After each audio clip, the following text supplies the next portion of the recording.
రోజులాగానే మన హీరో తెల్లవారు లేస్తాడు. కానీ ఈసారి తన పక్కన ఒక అమ్మాయి ఉంటుంది. తను ఫ్యూచర్ నుంచి వచ్చిన తన భార్య అని చెప్తుంది. అండ్ తనకున్న హ్యాబిట్స్ అన్నిటిని మార్చి తన లైఫ్ ని సరిదిద్దడానికి ఫ్యూచర్ నుంచి వచ్చిందని కూడా చెప్తుంది. ఒక్కసారి ఊహించుకోండి, ఎవరో ఒకరు ఇలా వచ్చి మీతో అంటే ఇంట్రెస్టింగ్ గా ఉంది కదా. అయితే ఫ్యూచర్ నుంచి తన వైఫ్ వచ్చాక ఏమైంది? జోనథన్ లైఫ్ చేంజ్ అయిందా లేదా ఇంకేమైనా జరిగిందా? జోనథన్ ఒక ఫోటోగ్రాఫర్. తనకి ఎప్పుడు తన సోలో ఎగ్జిబిషన్ చేయాలని ప్యాషన్ ఉండేది. దానికోసం తన మంచి ఫొటోస్ ని తీయడానికి చాలా ప్లేసెస్ కి వెళ్ళేవాడు. తన ప్యాషన్ కోసం చాలా హార్డ్ వర్క్ చేసేవాడు. ఇలాగే ఒక రోజు స్నోలో ఒక్కడే నిలబడి 2 ఎలుగుబంట్లు ఆడుకునే మూమెంట్ ని క్యాప్చర్ చేయడానికి చాలా గంటలు వెయిట్ చేస్తూ ఉంటాడు. పర్ఫెక్ట్ షాట్ కోసం ఫుడ్ స్లిప్ కూడా నెగ్లెక్ట్ చేస్తాడు. తర్వాత బార్ లో తన ఫ్రెండ్ కార్లోని కలుస్తాడు. కార్లో తన ఫొటోస్ ని అప్రిషియేట్ చేసి ఎగ్జిబిషన్ కి కంప్లీట్ కలెక్షన్ కావాలి అని చెప్తాడు. జోనథన్ సిగరెట్ స్మోక్ చేస్తూ కంప్లీట్ కలెక్షన్ ని ఎలా పూర్తి చేయాలరా బాబు అంటూ చాలా ఆలోచిస్తాడు. నైట్ ఇంటికి వచ్చేసి టైర్డ్ అవడం వల్ల పడుకుంటాడు. మార్నింగ్ లేచాక తన రూమ్ లో తను ఎప్పుడు కలవనే ఒక అమ్మాయి తన పక్కన పడుకుని ఉండడం చూసి షాక్ అవుతాడు. నువ్వెవరు అని అడుగుతాడు. ఆమె కామ్ గా నేను సోరే, నీ ఫ్యూచర్ వైఫ్ అని చెప్తుంది. జోనథన్ పానిక్ అయ్యి బయటికి వచ్చి కార్లోకి కాల్ చేస్తాడు. ఇది ప్రాంక్ ఏమో అని అనుకుంటాడు. కానీ కార్లో అలాంటి పని ఏం నేను చేయలేదు అని చెప్తాడు. అంతలో డోర్ దగ్గర సోరే సైలెంట్ గా స్మైల్ చేస్తూ కనిపిస్తుంది. అప్పుడు జోనథన్ ఆమె దగ్గరికి వెళ్లి, అమ్మ తల్లి, నిన్ను ఎవరు ఇలా చేయమన్నారో తెలియదు గాని నీకు కావాలంటే డబ్బులు ఇస్తా, నన్ను వదిలి వెళ్ళిపో అని అంటాడు. అప్పుడు ఆమె నాకు మనీ ఏం వద్దు అని చెప్పి వెళ్ళిపోతుంది. కానీ కొంతసేపు తర్వాత మళ్ళీ వచ్చేసి జోనథన్ మర్చిపోయిన వాలెట్ మరియు ఫోన్ ఇచ్చి తనని ఫాలో చేస్తూ ఉంటుంది. సస్పియస్ అయిన జోనథన్ ఆమెని అవాయిడ్ చేస్తూ ఫాస్ట్ గా నడుస్తాడు. సోరే స్లోగా వెళ్ళమని చెప్పినా వినకుండా ముందుకు వెళ్లడం వల్ల ముందుగా టొమాటోస్ అమ్ముకుంటూ వస్తున్న వాడితో డాష్ కొడతాడు. తర్వాత జోనథన్ తన గర్ల్ ఫ్రెండ్ ఎల్సాని కలిసి జరిగిన విషయం అంతా చెప్తాడు. ఎల్సా ఇరిటేట్ అయ్యి కార్లతో ఫ్రెండ్షిప్ కట్ చేయమని చెప్తుంది. మరియు తన ఫాదర్ జోనథన్ కోసం రెస్టారెంట్ ఓపెన్ చేయడానికి రెడీగా ఉన్నాడని చెప్పి మ్యారేజ్ గురించి మాట్లాడుతుంది. జోనథన్ కి ఫోటోగ్రఫీ అంటే ఇష్టం కాబట్టి రెస్టారెంట్ బిజినెస్ చేయాలని లేదు అని ఆర్గ్యూ చేస్తుంటాడు. అంతలో సోరే రెస్టారెంట్ లో ఎంటర్ అయ్యి జోనథన్ పక్కన కూర్చొని హ్యాపీగా నేను జోనథన్ వైఫ్ అని అనౌన్స్ చేస్తుంది. ఎల్సా కోపంతో జోనథన్ మీద వాటర్ వేయడానికి ట్రై చేస్తుంది. కానీ సోరే మెన్యూ కార్డ్ తో బ్లాక్ చేస్తుంది. ఎల్సా కోపంతో అక్కడి నుంచి వెళ్ళిపోతూ ఉండగా జోనథన్ ఎల్సా వెనకాల పరిగెట్టడానికి ట్రై చేస్తాడు. కానీ సోరే చెప్పిన వార్నింగ్ వినకుండా వెయిటర్ తో డాష్ కొడతాడు. అప్పుడు జోనథన్ కి సోరే ఫ్యూచర్ ని ఎలా ముందుగానే చెప్తుందో అనే డౌట్ గట్టిగా వస్తుంది. కన్ఫ్యూజన్ లో జోనథన్ ఇంటికి వెళ్ళిపోతాడు. కానీ సోరీ సైలెంట్ గా ఫాలో అవుతుంది. అప్పుడు జోనథన్ మళ్ళీ నా వెనకాల వచ్చావంటే పోలీస్ కి కాల్ చేస్తానని వార్నింగ్ ఇచ్చి డోర్ లాక్ చేస్తాడు. తెల్లవారు లేచాక బయట చూస్తే సోరే రోడ్ సైడ్ బెంచ్ మీద కామ్ గా కూర్చొని ఉంటుంది. చిరాకు వచ్చిన జోనథన్ ఫైనలీ ఆన్సర్ కోసం ఆమెనే ఒక రెస్టారెంట్ కి తీసుకొని వెళ్తాడు. అక్కడ సోరే తన కోసం ఫుడ్ ఆర్డర్ పెట్టి జోనథన్ కోసం మాత్రం ఓన్లీ వాటర్ తెమ్మంటుంది. జోనథన్ సీరియస్ గా నువ్వు నిజంగా ఎవరు అని అడుగుతాడు. అప్పుడు తను మళ్ళీ నేను నీ ఫ్యూచర్ వైఫ్ సోరే అని చెప్పి డౌట్ ఉంటే నీ గురించి ఏమైనా అడుగు చెప్తా అని అంటుంది. అప్పుడు నమ్మలేని జోనథన్ వాళ్ళ మమ్మీ పేరు చెప్పమంటాడు. అప్పుడు సోరే తన మమ్మీ పేరు కూడా చెప్తుంది. అండ్ తనకు ఒక పెద్ద అక్క ఉంది, తనది రీసెంట్లీ ఒక మ్యారేజ్ అవబోతుంది అని కూడా చెప్తుంది. అప్పుడు ఇంకా డౌట్ ఉన్న జోనథన్ సోరేతో నా చిన్న చెల్లి పేరు ఏంటో చెప్పమంటాడు. అప్పుడు సోరే నీకు చిన్న చెల్లి ఉంటే కదా తన పేరుని చెప్పాలి అని అంటుంది. అన్ని కరెక్ట్ గా చెప్పడం వల్ల జోనథన్ కంప్లీట్లీ షాక్ అవుతాడు. తర్వాత జోనథన్ కార్లోని కలవడానికి తను ఉన్న ప్లేస్ కి వెళ్తాడు. అక్కడికి వెళ్ళాక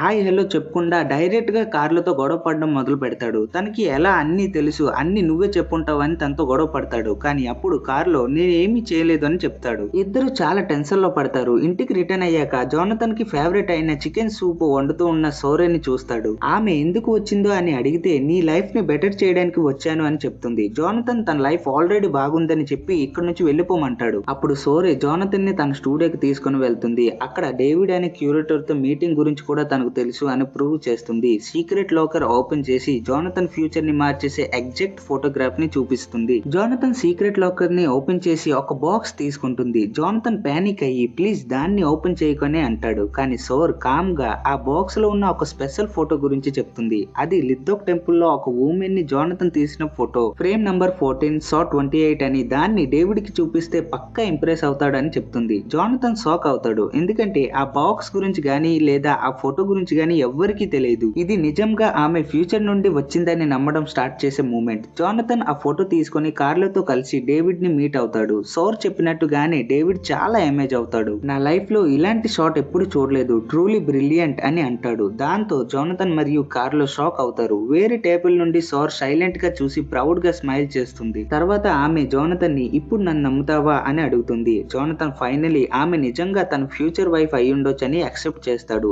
ఆమె తన కోసమే వచ్చిందని అర్థం చేసుకుంటాడు. ఇంకా ఫస్ట్ టైం ఇద్దరు ప్రాపర్ గా చేతులు కలుపుకుంటారు. అదొక real trust moment. Next scene లో సోర్ జోనథన్ సిగరెట్స్ అన్నిటిని కాల్చేసి ఆల్కహాల్ బాటిల్స్ అన్నిటిని సింక్ లో పౌర్ చేస్తుంది. దాంతో జోనథన్ పానిక్ అయ్యి ఆల్కహాల్ లేకుండా ఎలా బ్రతకాలి, స్మోకింగ్ డ్రింకింగ్ లేకుండా నేను ఉండలేను అని అరుస్తాడు. కానీ సోర్ కంప్లీట్ గా తన లైఫ్ స్టైల్ ని మార్చేస్తుంది. ఎర్లీగా లేపి మార్నింగ్ వాక్స్ కి తీసుకెళ్లడం, కరెక్ట్ మీల్స్ తినేలా చూడడం, రెగ్యులర్ ఎక్సర్సైజ్ చేయించడం, అలా స్లోగా ఆమె జోనథన్ కోసం హెల్తీ రూటీన్ ని బిల్డ్ చేస్తుంది. వాళ్ళ లైఫ్ చాలా బ్యూటిఫుల్ గా మారుతుంది. రోజు రోజుకి వాళ్ళు ఇంకా దగ్గర అవుతారు. ఒక రోజు డేవిడ్ మెడ్రిడ్ లో ఒక ఫోటో ఎగ్జిబిషన్ ఉందని, దానికి జోనథన్ కలెక్షన్స్ కావాలి అని చెప్తాడు. దాంతో జోనథన్ ఫుల్ ప్యాషన్ తో వర్క్ చేయడం స్టార్ట్ చేస్తాడు. ఒక ఆఫ్టర్నూన్ సోర్ ఒక పార్సల్ ఓపెన్ చేయబోతుంటే జోనథన్ ఆపేస్తాడు. అప్పుడు సోర్ కామ్ గా ఇవి నీ ఎక్స్ గర్ల్ ఫ్రెండ్ నుండి వచ్చిన లెటర్స్ అని నాకు తెలుసు, మనం లోపల ఏముందో చూడాలి అని చెప్తుంది. జోనథన్ తన అటెన్షన్ డైవర్ట్ చేయడానికి టిక్లింగ్ చేస్తాడు. దాంతో ఇద్దరు ఇంకా క్లోజ్ అవుతారు. జోనథన్ ఆమెని కిస్ చేయడానికి ముందుకు వచ్చినప్పుడు సోర్ జెంటల్ గా ఆపి నేను నీ ఫ్యూచర్ వైఫ్ ని, ఇంకా మనం మ్యారీడ్ కాలేదు అని చెప్తుంది.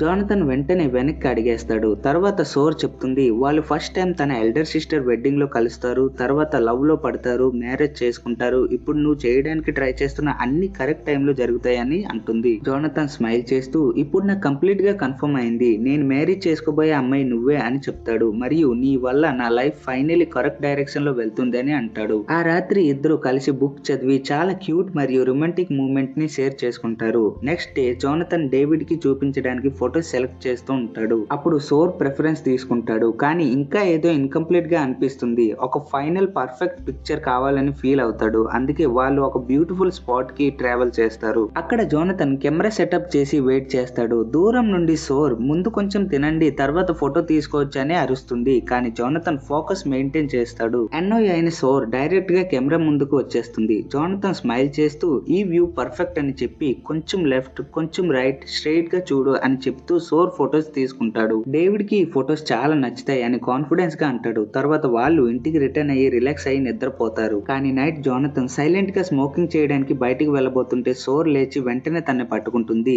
మ్యారేజ్ తర్వాత ఈ హ్యాబిట్ చాలా ప్రాబ్లమ్స్ క్రియేట్ చేస్తుంది, నేను ఎన్నిసార్లు చెప్తున్నా ఇలాంటి పనులు ఎందుకు ఆపవు అని వేడుకుంటుంది. జోనథన్ ఇది నా ఓల్డ్ హ్యాబిట్, సడన్ గా అన్ని మానేయమంటే నేను ఎలా మానేయను అని ఎక్స్ప్లెయిన్ చేస్తాడు. దాంతో సోర్ కళ్ళల్లో నీళ్లు తిరుగుతాయి. నా బాధ నీకు అర్థం కావట్లేదు, ఈ బ్యాడ్ హ్యాబిట్ వల్ల మన మ్యారేజ్ అయిన 10 years తర్వాత నువ్వు హార్ట్ అటాక్ తో చనిపోయావు అని చెప్తుంది. వెడ్డింగ్ డే రోజు నువ్వు నాతో మొత్తం లైఫ్ ఉండిపోతాను అని ప్రామిస్ చేసావని గుర్తు చేస్తూ నువ్వు ఒకవేళ మారాలి అనుకోకపోతే నన్ను ఎందుకు కలిసావు, ఎందుకు మ్యారేజ్ చేసుకున్నావు అని అడుగుతుంది. జోనథన్ షాక్ అవుతాడు. ఆ సమయంలో సోర్ ముక్కులో నుంచి రక్తం రావడం స్టార్ట్ అవుతుంది. జోనథన్ పానిక్ అయ్యి ఆమెని టైట్ గా పట్టుకుంటాడు. బ్యాక్గ్రౌండ్ లో సోర్ సాఫ్ట్ గా ఫేడ్ అవుతూ నేను ఎన్నిసార్లు ఓడిపోయినా నీ కోసం మళ్ళీ మళ్ళీ వస్తూనే ఉంటాను అని చెప్తుంది. తర్వాత సీన్ లో సోర్ మళ్ళీ జోనథన్ బెడ్ లో లేస్తుంది. జోనథన్ మళ్ళీ యూజువల్ గా అడుగుతాడు నువ్వు ఎవరు. ఇది టైమ్ లూప్ యొక్క సాడ్ ట్రూత్. ప్రతిసారి జోనథన్ స్మోకింగ్ మరియు డ్రింకింగ్ మానేస్తాను అని ప్రామిస్ చేస్తాడు కానీ ఫెయిల్ అవుతాడు. దాంతో సోర్ మళ్ళీ ఆ లూప్ ని రీలివ్ అంటే మళ్ళీ బ్రతకాల్సి వస్తుంది. తను ఫ్యూచర్ నుండి రిపీటెడ్ గా రిటర్న్ అవుతూ జోనథన్ లైఫ్ ని సేవ్ చేయడానికి ట్రై చేస్తుంది. ఎందుకంటే ఒరిజినల్ టైమ్ లైన్ లో వాళ్ళ మ్యారేజ్ అయిన జస్ట్ 10 years లో జోనథన్ చనిపోయాడు. కానీ ఇలాంటి హ్యాబిట్స్ మారితే వాళ్ళు డికేడ్స్ వరకు హ్యాపీగా జీవించగలిగేవారు. ఈ టైం లూప్ చాలా సార్లు జరిగింది కానీ సోర్ యొక్క మిషన్ ఇంకా పూర్తి అవ్వలేదు. ప్రతిసారి తనకు ముక్కు నుంచి రక్తం వస్తే సమయం రీసెట్ అయ్యి మళ్ళీ మొదటి రోజు జోనథన్ పక్కనే నిద్రలేస్తుంది. జోనథన్ మళ్ళీ కన్ఫ్యూజ్డ్ గా లేచి నువ్వు ఎవరు అని అడుగుతాడు. తను మళ్ళీ తన్ని పరిచయం చేసుకుంటుంది. జోనథన్ మళ్ళీ కార్ లోకి కాల్ చేసి బ్రో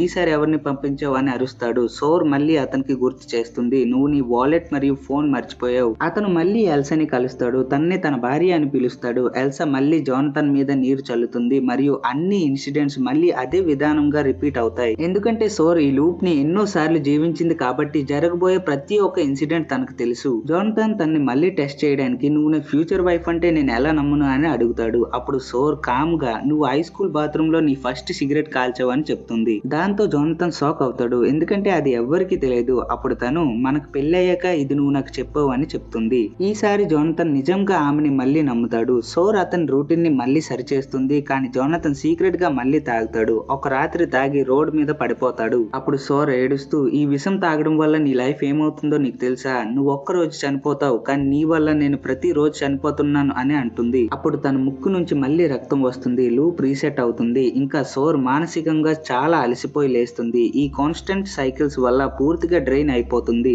నెక్స్ట్ లూప్ లో జోనథన్ మళ్ళీ సిగరెట్ స్మోక్ చేస్తాడు. సోర్ ఆపడానికి ప్రయత్నిస్తుంది. కానీ జోనథన్ నువ్వు నా భార్య అయి ఉండొచ్చు కానీ నా అన్ని అలవాట్లు మార్చడానికి ప్రయత్నించకు, స్మోకింగ్ లేకుండా నేను జీవించలేను అని అంటాడు. సోర్ బాధతో సిగరెట్స్ నీకు అంత ముఖ్యమైతే నీ చెల్లి పెళ్లి తర్వాత నన్ను కలవకు, నన్ను ప్రేమించకు, నన్ను పెళ్లి చేసుకోకు, నేను మళ్ళీ నువ్వు చనిపోవడం చూడలేను, నా జీవితాన్ని మళ్ళీ నాశనం చేసుకోలేను, నేను నిన్ను చాలా ప్రేమిస్తున్నాను, దయచేసి అర్థం చేసుకో అని చెప్తుంది. తర్వాత తన ముక్కులో నుంచి మళ్ళీ రక్తం వచ్చి లూప్ రీసెట్ అవుతుంది. కానీ ఈసారి జోనథన్ లేవక ముందే సోర్ సైలెంట్ గా అక్కడి నుంచి వెళ్లిపోతుంది. జోనథన్ యూజువల్ గా రెస్టారెంట్ లో ఎల్సాని కలుస్తాడు, కానీ సోర్ రాదు. బదులుగా ఒక పక్కనే ఉన్న షాప్ లో జాబ్ కోసం వెతుకుతుంది. అక్కడ వేకెన్సీస్ లేవు, కానీ ఫ్యాషన్ గురించి ఆమెకి తెలుసు కాబట్టి ఓనర్ ఆమెని ఫ్రెండ్ బొటిక్ కి తీసుకెళ్తాడు. అక్కడ ఇద్దరు కస్టమర్స్ డ్రెస్ సరిగ్గా ఫిట్ అవ్వట్లేదని కంప్లైంట్ చేస్తారు. అప్పుడు సోర్ డ్రెస్ ని చూసి ఒక అమ్మాయిని స్ట్రైట్ గా నిలబడమని మరియు హై హీల్స్ వేసినట్టు హీల్స్ లేపమని అడుగుతుంది. సర్ప్రైజింగ్లీ వెంటనే డ్రెస్ సరిగ్గా ఫిట్ అవుతుంది. సోర్ స్టైలింగ్ గురించి ఎక్స్ప్లెయిన్ చేసి ఆమె లుక్ ని పొగిడి ప్రాబ్లమ్ ని సైలెంట్ గా సాల్వ్ చేస్తుంది. కస్టమర్స్ చాలా ఇంప్రెస్ అవుతారు. బాటిక్ ఓనర్ మార్కో వచ్చి సోర్ ఎలా కాన్ఫిడెన్స్ తో అన్ని హ్యాండిల్ చేసిందో చూసి తనకు నిజమైన టాలెంట్ ఉందని తెలుసుకొని వెంటనే జాబ్ ఇచ్చి తన ఇంట్లో ఒక చిన్న రూమ్ కూడా ఆఫర్ చేస్తాడు. తన దగ్గర లగేజెస్ ఏమి లేకపోవడం గమనించి ఎవరినో నమ్మి వచ్చి వాళ్ళు తనని వదిలేశారు అని అర్థం చేసుకుంటాడు. మరియు సోర్ తన జీవితాన్ని ముందుకు తీసుకెళ్లడానికి ప్రయత్నిస్తుంది. మార్కో తనకి చాలా సపోర్ట్ చేస్తాడు. ఒక రోజు ఎల్సా వెడ్డింగ్ గౌన్ సెలెక్ట్ చేసుకోవడానికి బొటిక్ కి వస్తుంది. జోనథన్ కూడా తనతో ఉంటాడు. వాళ్ళిద్దరిని కలిసి చూసిన తర్వాత సోర్ గుండె పగిలిపోతుంది. జోనథన్ ఇప్పుడు ఎల్సాని పెళ్లి చేసుకోబోతున్నాడని తెలుసుకుంటుంది. మార్కో సోర్ కి వాళ్ళ మెజర్మెంట్స్ తీసుకోమని చెప్తాడు. కన్నీళ్లు ఆపుకొని ఆమె శాంతంగా మెజర్మెంట్స్ తీసుకుంటుంది. కానీ కొంతసేపు తర్వాత భరించలేక బాత్రూమ్ కి వెళ్లిపోతుంది. అప్పుడు మార్కో చెప్పిన మాటలు గుర్తొస్తాయి. మారలేని 3 విషయాలు, మన గతం, మన మృత్యువు అండ్ మన బాధ. కానీ వీటిని అనుభవించిన వారు తనని తాను మార్చుకోవచ్చని చెప్పుంటాడు. ఈ మాటలు తనకు చాలా బలం ఇస్తాయి. మళ్ళీ వర్క్ కి రిటర్న్ అవుతుంది. బయట ఎల్సా మరియు జోనథన్ గొడవ పడుతుండడం చూస్తుంది. ఎల్సా, మనం మన పెళ్లి కోసం షాపింగ్ చేస్తున్నాం, కానీ నువ్వు కొంచెం కూడా హ్యాపీగా లేవు. ఒకవేళ నీకు మా నాన్నతో ఏమైనా ప్రాబ్లం ఉంటే వెళ్ళి సాల్వ్ చేసుకో, కానీ ఇలా నాతో ఇష్టం లేకుండా తిరక్కు, ఇలా బిహేవ్ చేస్తే నాతో రాకు అని కోపంగా అక్కడి నుంచి వెళ్లిపోతుంది. జోనథన్ వెళ్లిపోయాక సోర్ మార్కోతో, నువ్వు చెప్పింది కరెక్ట్, గతం, మృత్యువు మరి బాధ మారవు, కానీ వాటిని అనుభవించిన వారు తనని తాను మార్చుకోవచ్చు అని చెప్తుంది. మార్కో తలనే ఊపుతూ, ఇప్పుడు ఎందుకు ఇది చెప్తున్నావు అని అడిగి, ఇప్పుడు వెళ్లిన వ్యక్తి జోనథనా అని అడుగుతాడు. జోనథన్ పేరు వినగానే సోర్ మనసులో చాలా మెమరీస్ అండ్ ఫీలింగ్స్ గుర్తుకొస్తాయి. ఆమె మార్కోని గట్టిగా హగ్ చేసి, నా బాగోతాలు అన్ని చూసినందుకు చాలా థ్యాంక్స్ అని మెల్లగా చెప్తుంది. ఆమె కన్నుల్లో కన్నీళ్లు తిరుగుతాయి. వెంటనే ఆమె ముక్కు నుంచి మళ్ళీ రక్తం వస్తుంది మరియు లూప్ రీసెట్ అవుతుంది. ఈసారి జోనథన్ లేవక ముందే సోర్ జోనథన్ ఎప్పుడు ఆపిన పార్సల్ ని వెంటనే తెరుస్తుంది.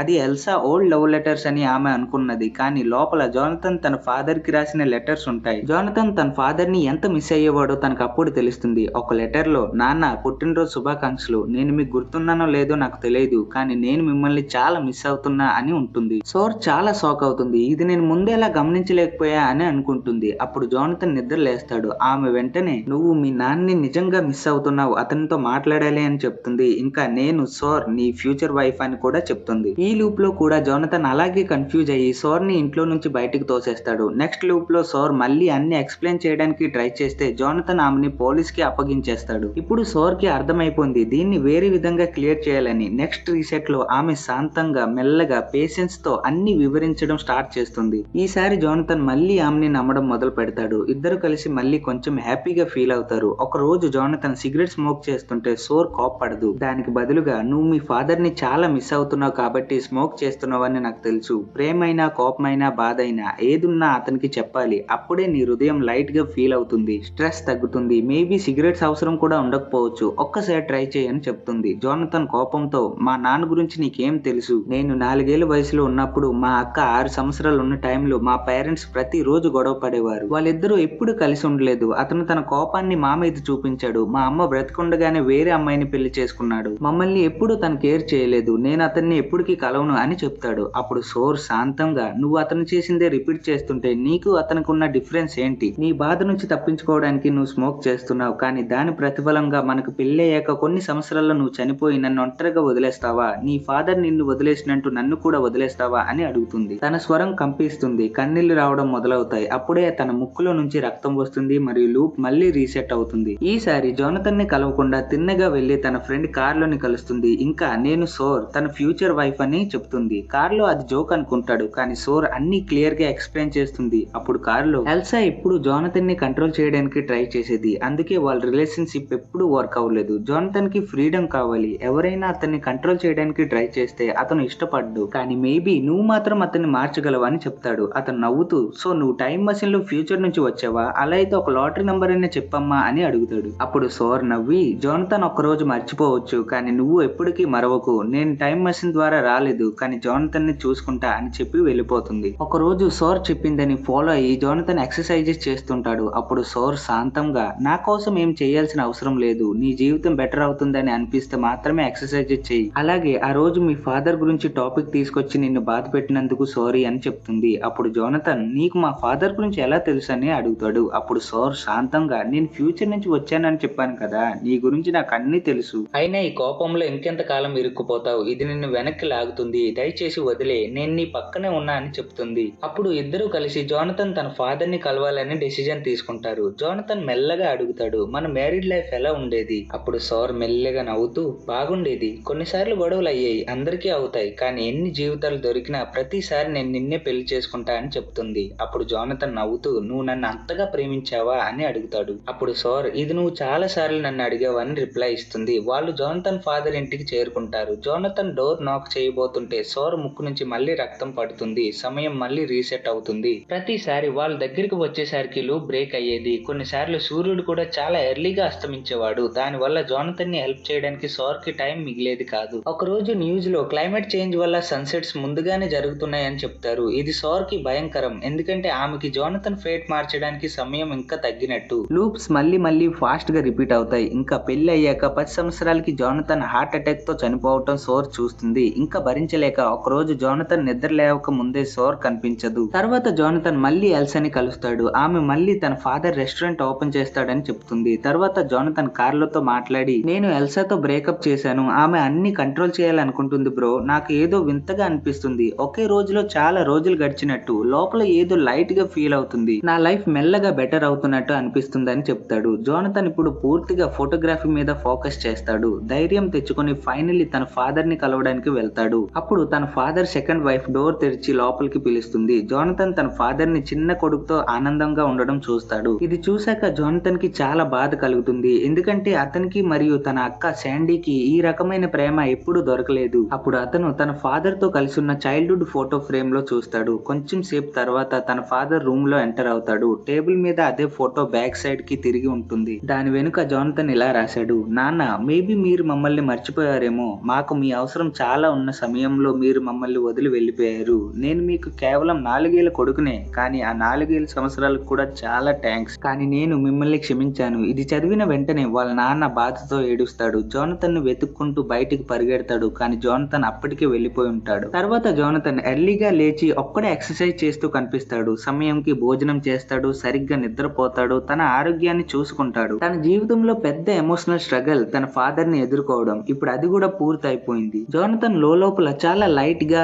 కాన్ఫిడెంట్ గా అండ్ స్ట్రెస్ లేకుండా ఫీల్ అవుతాడు. లోపల నుంచి మనిషి హీల్ అయితే సిగరెట్స్ లేదా ఆల్కహాల్ అవసరం ఉండదని అర్థం చేసుకుంటాడు. ఇంకా జోనథన్ రెండూ మానేస్తాడు. ఒక పొద్దున జాగింగ్ చేస్తూ తన మదర్ ని కలుస్తాడు. తనలో ఉన్న పాజిటివ్ చేంజ్ చూసి ఆమె చాలా హ్యాపీ ఫీల్ అవుతుంది. ఇంకా ఎప్పుడు పెళ్లి చేసుకుంటావురా కొడక అని అడుగుతుంది. జోనథన్ మెల్లగా నవ్వుతూ త్వరలోనే అమ్మా అని చెప్తాడు. తర్వాత జోనథన్ తన కళని సాధిస్తాడు. అతను తన సోలో ఫోటోగ్రఫీ ఎగ్జిబిషన్ కండక్ట్ చేస్తాడు. ఒక అమ్మాయి గ్యాలరీలో ఎంటర్ అవుతుంది, అది సోర్. ఈ టైం లైన్ లో ఇద్దరు ఎప్పుడూ కలవలేదు. ఆమె గ్యాలరీని చూస్తున్నప్పుడు ఒక సన్సెట్ ఫోటో దగ్గర ఆగిపోతుంది. లూప్స్ లో సోర్ ఫ్రేమ్ లో ఎంటర్ అయిన సమయంలో జోనథన్ క్యాప్చర్ చేసిన అదే మూమెంట్ అది, కానీ ఈసారి సోర్ అక్కడ లేదు. కాబట్టి ఫోటోలో కేవలం సన్సెట్ మాత్రమే ఉంటుంది. అయినా కూడా తనకి అది చాలా స్పెషల్ గా అనిపిస్తుంది. జోనథన్ ఆమె పక్కన నిలబడి ఉంటాడు. సోర్, ఈ ఫోటో ఏదో డిఫరెంట్ గా అనిపిస్తుంది, మేబీ క్లైమేట్ చేంజ్ వల్ల ఏమో అని చెప్తుంది. జోనథన్ కామ్ గా రిప్లై ఇస్తూ, క్లైమేట్ చేంజ్ జీవితాన్ని గట్టిగా ప్రభావితం చేస్తుంది, భూమి మారితే మనం కూడా మారుతాం, జీవితంలో కొన్ని వస్తువులు కోల్పోతాం కానీ కొన్ని కొత్తవి కూడా పొందుతాం అని చెప్తాడు. అప్పుడు సోర్ నవ్వుతూ, మీరు చాలా అందంగా మాట్లాడుతున్నారని చెప్తుంది. జోనథన్ స్టాఫ్ కి సిగ్నల్ ఇచ్చి లైట్స్ ఆఫ్ చేయమంటాడు. గ్యాలరీ మొత్తం చీకటిగా అయిపోతుంది. ఇంకా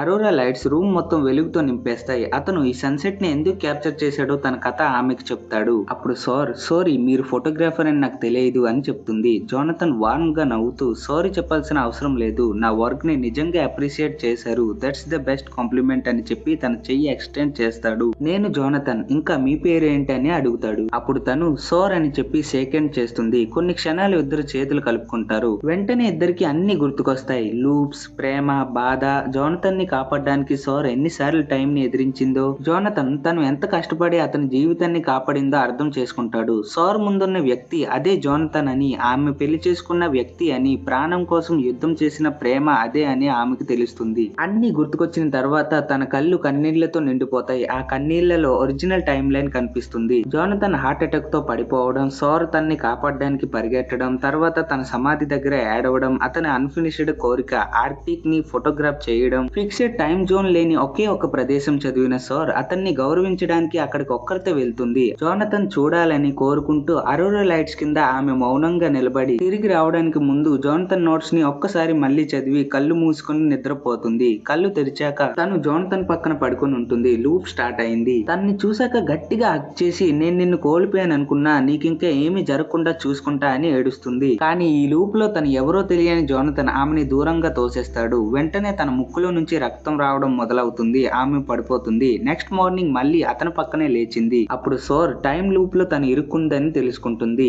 ఈ లూప్ ద్వారా జోనథన్ ని కాపాడడానికి తనకి ఇంకో ఛాన్స్ దొరికింది. ఈ సైకిల్ ఎలా అన్ఫోల్డ్ అవుతుందో మనం ఆల్రెడీ చూసాం. ఒక సమయంలో సోర్ జోనథన్ తో దయచేసి నన్ను టైం లో మర్చిపోకుండా ఉండు అని చెప్పింది. ఇప్పుడు జోనథన్ అన్ని గుర్తు పెట్టుకుంటాడు. ఇద్దరు గట్టిగా హక్ చేసుకుంటారు. ఇద్దరు కలిసి ఏడుస్తారు. ఇలా ఒక ఫైనల్ క్లైమాక్స్ తో మూవీ ఎండ్ అవుతుంది. మరెన్నో వీడియోస్ కోసం మన ఛానల్ ని సబ్స్క్రైబ్ చేసుకోండి.